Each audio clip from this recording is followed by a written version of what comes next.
Hadis ini antara lain menjelaskan tentang perkara utama dalam iman, dalam soal akidah. Di samping syarat penting yang perlu ada dalam pelaksanaan semua amal ibadah.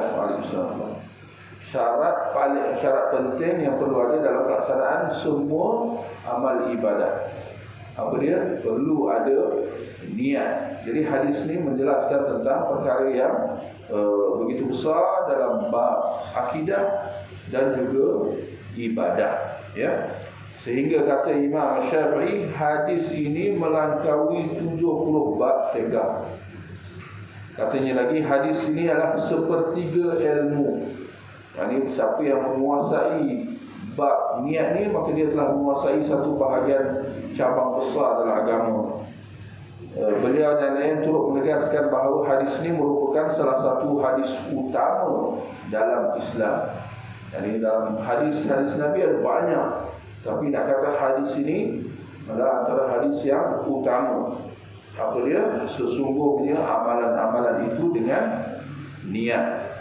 Kata Imam Ibn Rajab, para ulama sepakat dalam menetapkan kesahihannya dan penerimaannya.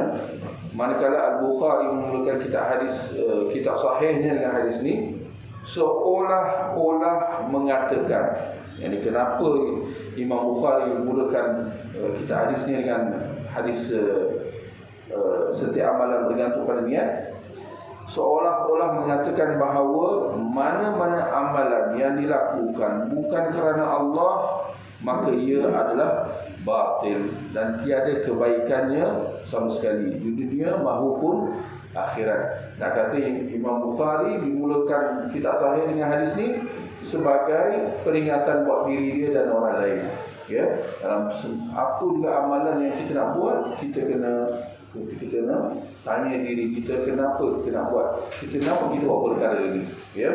Kalau kerana Allah, maka alhamdulillah, ya. Kalau kerana selainnya, maka kita kena perbaiki niat kita. Demikian juga dalam proses kita menuntut ilmu.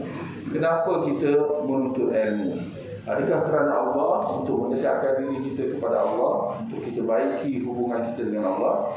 Maka bagus, dan kita kena konsisten. Kalau kita ada niat,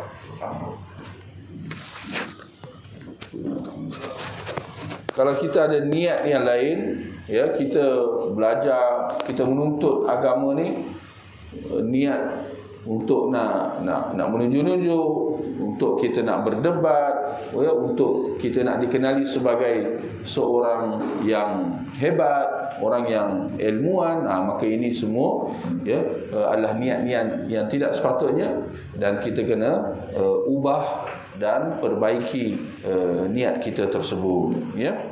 Itu dia.